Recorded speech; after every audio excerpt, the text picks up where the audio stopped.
Good morning, welcome to my video class. I'm Nawaz. Today we are discussing the chapter wave optics. Before coming to the facts regarding the wave optics, I want to say something regarding the corpuscular theory. In the beginning of the 17th century, Descartes, one of the famous physicists at that time, he postulated the corpuscular theory of light, and he is able to derive the Snell's law. The corpuscular model successfully explained the laws of refraction and reflection. And also this law predicted that when the light on refraction, when the light ray bends towards the normal, the speed of the light in the medium too will increases. And later on, Sir Isaac Newton developed the corpuscular theory in his famous book Optics. Due to the tremendous popularity of this book, this often always the credibility of this corpuscular theory is assigned to the Sir Isaac Newton. And later on in the year 1678, one of the famous Dutch physicist Christian Huygens postulated the wave model of light. It is this wave model of light that is what we are going to discuss in this chapter. So on the basis of this wave model, Christian Huygens successfully explained the laws of refraction and the laws of reflection, and also he derived the Snell's law. The model of light predicts that on refraction, when the light ray bends towards the normal, it says the speed of the light ray is less in the second medium. So that is the contradiction existing in between the corpuscular model and the wave model of light.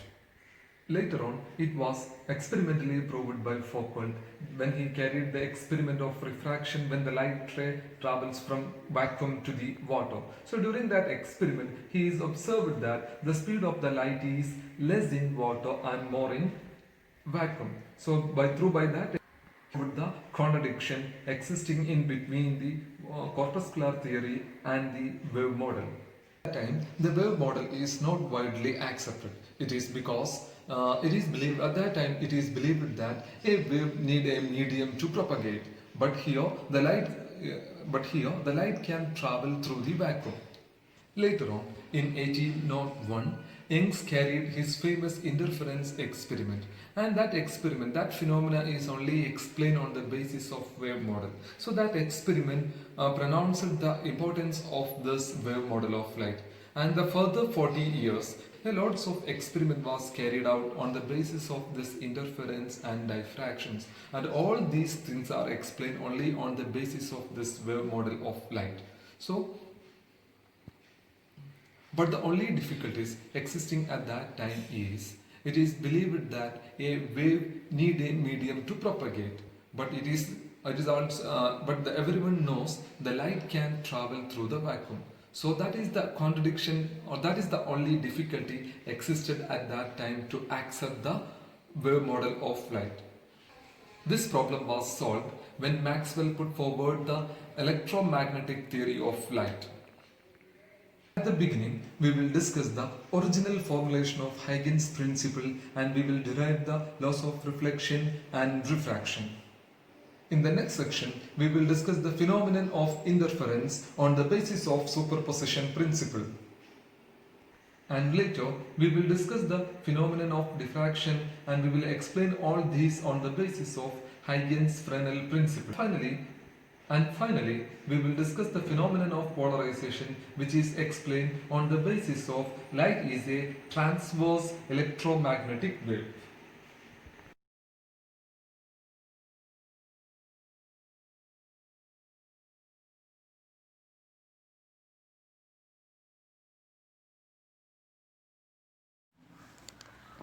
A small pebble dropped in a pool of still water creates ripples on the surface. These ripples create concentric circular rings around the source of disturbance and spread outward along the surface. When these ripples reaches the point on the surface of water, the point starts oscillating up and down. Different points which are at the same distance from the source of disturbance oscillate in phase. That means all these points reach the crest or trough at the same time. The locus of all such points having same phase of oscillation is called a wavefront. In case of water wave, observed on the surface of water is a circular wavefront. Each circular wavefront is a locus of all points having the same phase of oscillation. The propagation of waves can be understood by studying the propagation of wavefront. An outward normal drawn at any point on the wavefront represents the direction of wave at that point. In terms of energy, we say that the energy of the wave propagates in the direction perpendicular to the wavefront. Speed at which the wavefront travels is the speed of the wave. The waves on the surface of water are two-dimensional, and hence the wavefront are circular in shape. But the waves from a source of sound or source of light in a homogeneous medium spread in all directions and 3D in three-dimensional in nature. Now consider a point source. Now consider a point source of light placed in a homogeneous and isotropic medium, emitting light waves in different directions. If the medium is homogeneous, the speed of light waves is same throughout the medium. And also we have to say if the medium is isotropic, it is the same in all directions. Now the, the location of all points which have the same amplitude and vibrate in the same phase forms a sphere with its center as the source of light. Hence, a spherical wavefront is generated when a point of light source placed in a homogeneous medium. At a very large distance from the source, this spherical wavefront has a large radii of curvature. A small portion of the spherical wavefront at a very large distance from the source can be treated as a plane wavefront. In physical optics, we visualize the light as a wave and wavefronts. In ray optics, we visualize the light as a ray. The line drawn perpendicular to the wavefront in the direction of its propagation is treated as the ray of light in ray optics. Note that a wavefront is a locus of constant phase. That is what we have said in our previous discussions. So, if a particular wavefront with a locus of points with maximum amplitude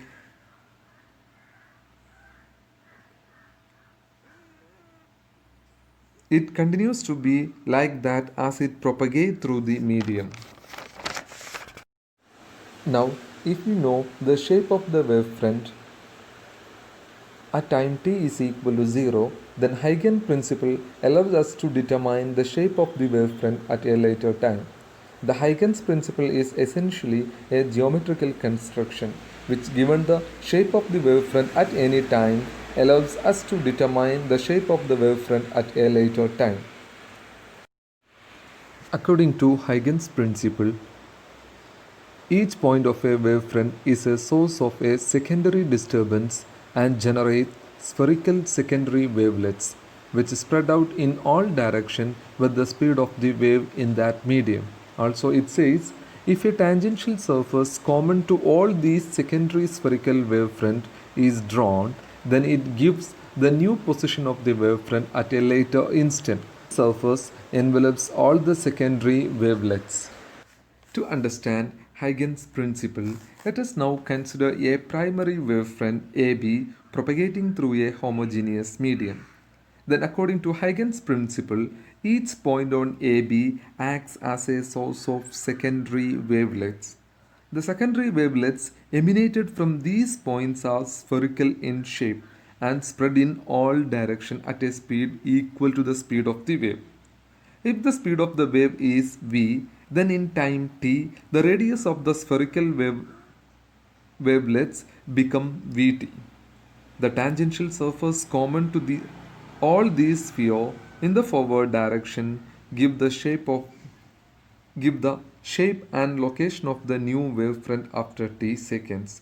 In the limit, surface A1 A dash B dash represents the location of the wavefront AB after t second.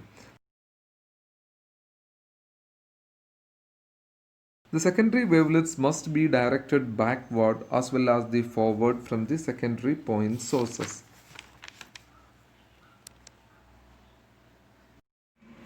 The secondary wavelets must be directed backward as well as forward from the secondary wavelets. If this would be correct, we would get a surface like A double dash B double dash as a back wave. But experimental results does not show any such presence of any such back wave. In order to explain this, Huygens proposed the intensity of the back wave is not uniform in all direction but maximum in forward direction and zero in backward direction. Hence, the wavelets as well as the whole wave always propagates in the forward direction only. Now let us use Huygens principle to identify the location and the shape of the secondary plane wavefront after a time t. Let AB be a plane wavefront at time t is equal to 0. According to Huygens principle, each point on AB acts as a source of secondary wavelets.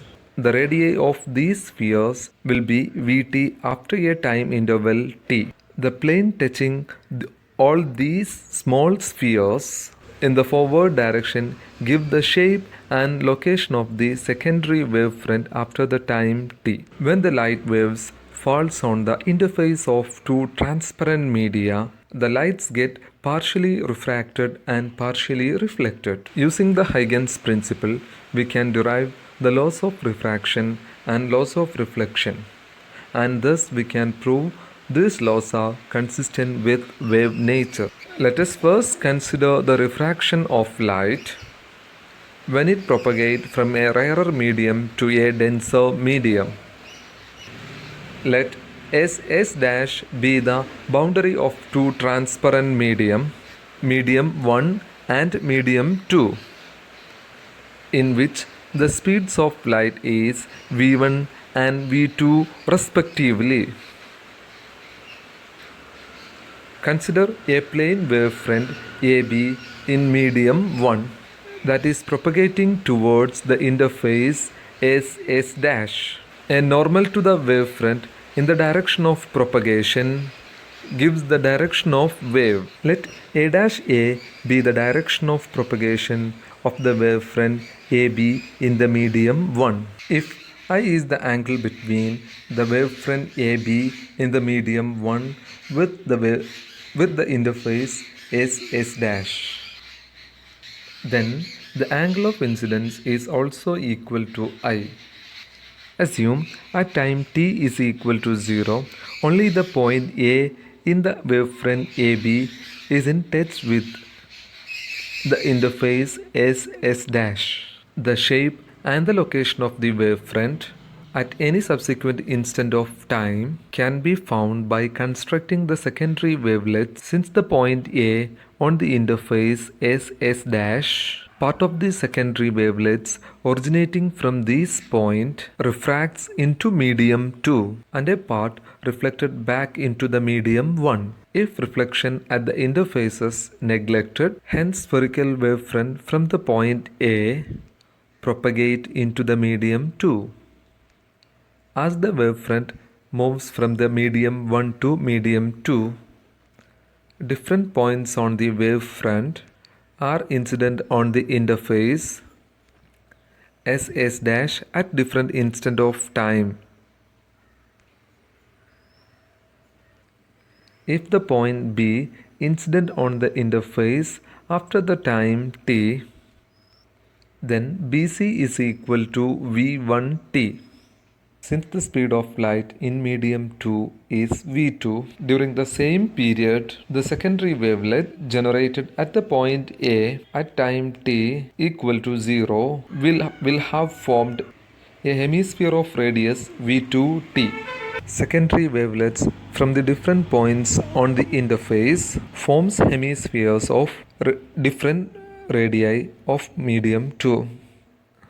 If we construct a tangential plane CD from the point C, It will represent the refractive wavefront after the time interval t. Note that AD is the radius of the hemisphere generated at the point A, and the direction of AD is the direction of the refractive wavefront in the medium 2. The angle made by the refractive wavefront CD with the interface SS-BR. Then it is same as the angle of refraction. Since angle BAC equal to I in the triangle BAC, we have sin I is equal to BC by AC. Similarly, as the angle ACD equal to R, from the triangle ACD, we had sin R is equal to AD by AC. From these two equations, we will get sin I by sin R is equal to BC by AC divided by AD by AC, which gives sin I by sin R is equal to BC by AD. By substituting the value of BC and AD in the equation, and further simplification will gives us sin I by sin R is equal to V1 by V2. Put it as equation 1. We know when light travels from a rarer medium to denser medium, it bends towards the normal. Thus, the angle of incidence should be greater than the angle of refraction R. Then from equation 1, if R is less than I, then V2 must be less than V1. Thus we can say according to the Huygens principle, the speed of light in a denser medium is less than the speed of light in a rarer medium. So this conclusion is not agreeing with the conclusion made by the corpuscular theory. In 1850, it is proved by Foucault that the speed of light in water is less than the speed of light in air. If c is the speed of light in vacuum, then we can say the refractive index of the medium 1 N1 should be equal to C by V1, and the refractive index of the medium 2 N2 is equal to C by V2. Therefore, N1 by N2 is equal to V2 by V1, which also can be written as V1 by V2 is equal to N2 by N1. Let it be equation 2. From equation 1 and 2, we can write sin I by sin R is equal to N2 by N1. This can also be written as N1 sin I is equal to N2 sin R. This is the Snell's law of refraction. Now let us consider the successive refraction of the wavefront at the interface SS'. If the wavefront as shown represents crest of the wave, then the distance between the successive wavefront represents the wavelength of the wave in the medium. Let the wavelength of the wave in the medium 1 be lambda 1 and in medium 2 is lambda 2. If the wavefront AB is considered, let the point A and B reach the points D and C at same time. As it is understood, the number of wavefront in between B and C should be equal to the points A and D. Therefore, we can write BC by AD is equal to lambda 1 by lambda 2. Since BC is equal to V1T and AD is equal to V2T, we have lambda 1 by lambda 2 is equal to V1 by V2. Let it be equation 3. The equation 3 implies when the light wave falls to the denser medium, the wavelength as well as the velocity decreases. Now, from equation 1 and 3, we can write sin I by sin r is equal to lambda 1 by lambda 2.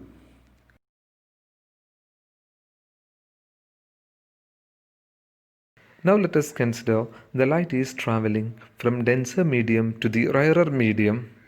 The refraction of light is as shown. Using Huygens principle, we can prove equation 1 when the light travels from denser medium to the rarer medium. Since the speed of light in the medium 1 is less than the speed of light in the medium 2, the angle of incidence always should be less than that of the angle of refraction. If the angle of incidence I increases, correspondingly the angle of refraction should also increases. For a particular angle of incidence known as critical angle, the angle of refraction becomes 90. If the angle of incidence is greater than the critical angle, we will have the total internal reflection. As such, we can say the loss of refraction is consistent with the wave nature of light.